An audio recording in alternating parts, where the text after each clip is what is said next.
and sprinkle, and I'm really excited about this video because I am going to talk to you about digital stamps. I know you hear it again and again from me, but this especially is a great way for you to learn the diversity of using digital stamps.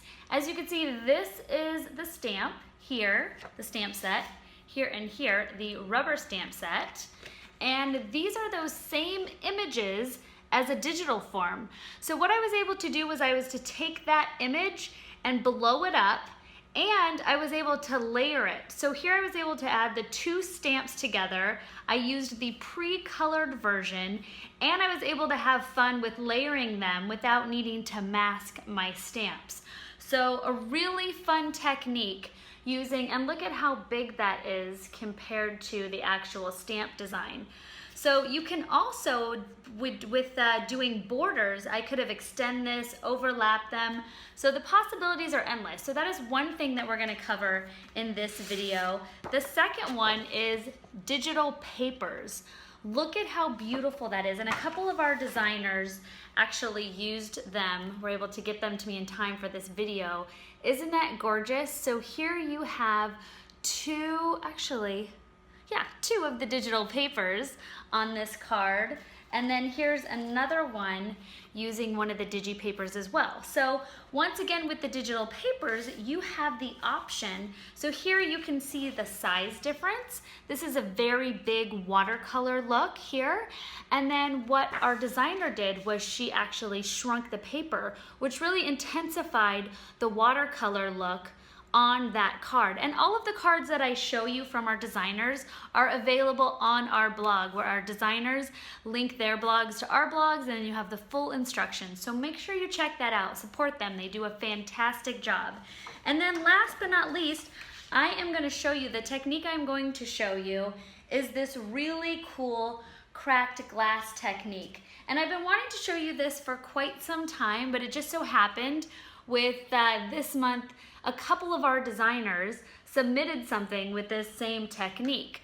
So what that technique is this cracked glass technique using the super thick clear embossing powder. So really looks cool on this like antique china teacup. So I'm going to show you how to do that incorporated with the digital stamping. Now a lot of people say, oh, but I'm a stamper, I love stamping, I want the actual stamps. Well, the cool thing about digital stamping is you still get to do all the amazing fun things as actual stamping, you just have a lot more options. So I hope you enjoy this video. Please comment below and make sure you subscribe. I'm talking to you, that person that stalks the channel but doesn't commit. Just commit. Be a subscriber. You know you want to do it. Everyone else is doing it. Thanks so much, and like I said, enjoy this video and comment below if you have any questions. I love chatting with all of you about the things you learned, and that's it. Watch this. Just watch it. All right.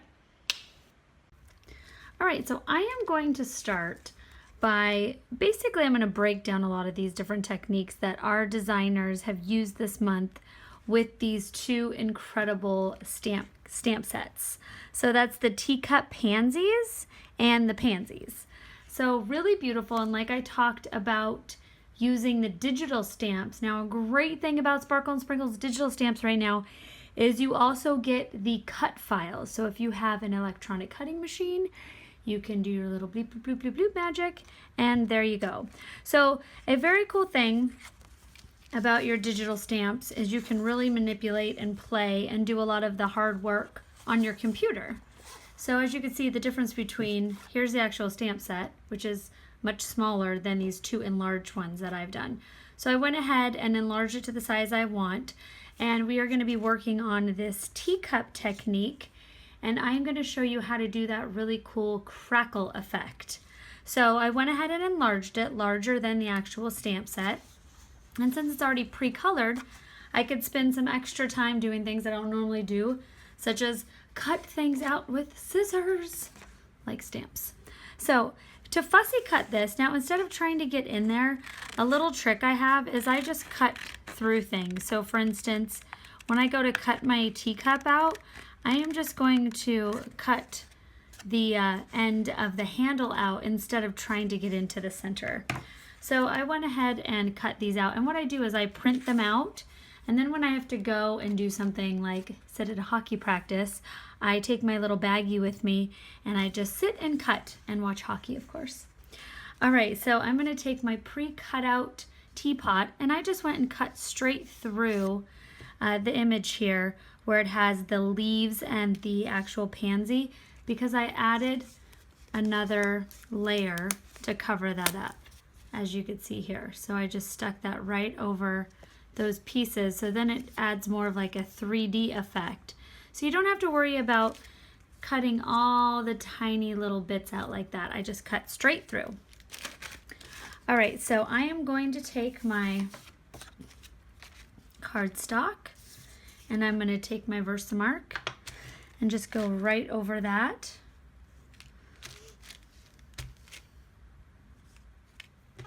And then I am going to get my super thick clear. Now this technique is also really fun when you're using it on your die cuts. So like a die cut heart would be really fun with that crackle in it, or a die cut star. So any of those shapes would be really cool, like background with crackle in it. Very antique, like really cool to have like a patriotic card using stars and then crackle them and give them that really cool age look. Okay, so here is layer number 1 of the super thick clear. So I am going to speed this all up, and we're gonna do 3 layers. So by the time you catch back up with me, we're gonna have 3 layers done.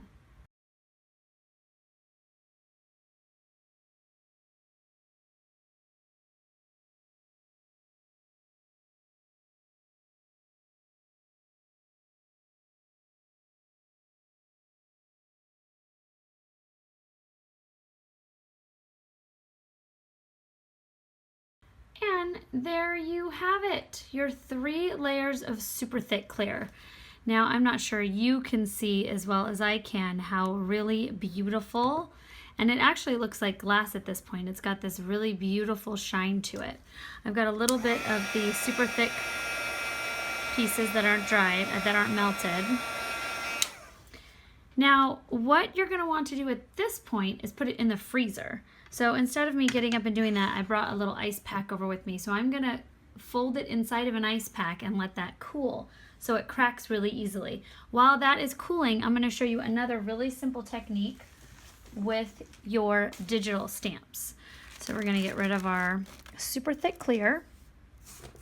And a very fun and simple technique with your digital stamps is using your brushable glue and your semi-transparent glitter. So I'm going to use a little lavender iris because it looks very pretty with the over the colors that have already been beautifully colored for us by the designer. So I'm going to dip right into my brushable glue, which is this guy right here, brushable glue. If you've been with Sparkle and Sprinkle for some time, I'm sure you have the brushable glue. If not, you can pick that up. So really simple with your brushable glue. I am just going to add a little bit to the inside of my flowers. And I picked a teeny tiny brush, but it doesn't have to be because it dries transparent. You're going to be able to see the inside. So I'm just going to do that, those 2 flowers just so you get the point. And this is another fun way to work on your digital stamps that are already pre-colored. So you can add a little bit of sparkle, you can add some dimension. So there's a nice little sparkle on the inside of my flowers. I'm going to show you what some of the other designers did. So there is a much more detailed using the glue pen, which is just lovely. And then this is a semi-transparent as well. And then using the crystal drops in the centers, which I absolutely love. All right, so now my teacup should be nice and cold. Okay, so I am going to take my teacup for you out of the freezer, or like I said, I just stuck a little ice pack, and now you're gonna crack it. How cool is that? And I like a crack going in the other direction, so that's enough crack for me. I think that's a good amount. All right, after you've got all of your beautiful cracks, what you're gonna do, now you can obviously leave this just like this, and add that to your project, or you can take a little dye ink or pigment ink, or I'm going to use the Memento, and I'm just simply going to use this little background piece. I am just going to kind of blot some of that ink on there, and then take a little paper towel and rub it off. And as you're doing that, you're rubbing it into the cracks. You can go along your edges too to give it that nice edging, and there you go. You can also do another technique by heating this up again, and it kind of layers the cracks in here. So with this one, I did this step, then I reapplied the heat, then let it cool and cracked it again. So you've got the different layers of the cracks. And then you can also see I went and added some of the beautiful gold flakes before I did any of the embossing. So that would have been your step one on your cardstock. All right, so now that I have my teacup nice and cracked up, I'm just going to take my little Terrific tape, peel that off, and stick my teacup on.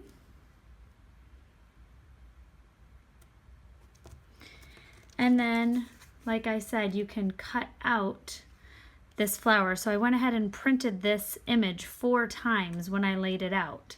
So I cut out the teacup, I did the oval die cut for this one, and then I cut these out. And it's, you can see there is a difference in the cutout version compared to the actual one here on the page.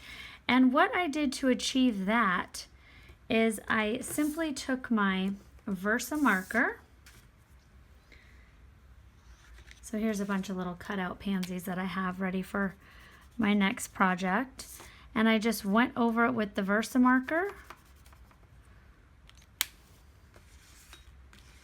These guys right here, 1, 2, and 3. And then I sprinkled some of my clear embossing powder. And then you can go ahead and heat set that. And of course I hid my tweezers from me. There we go.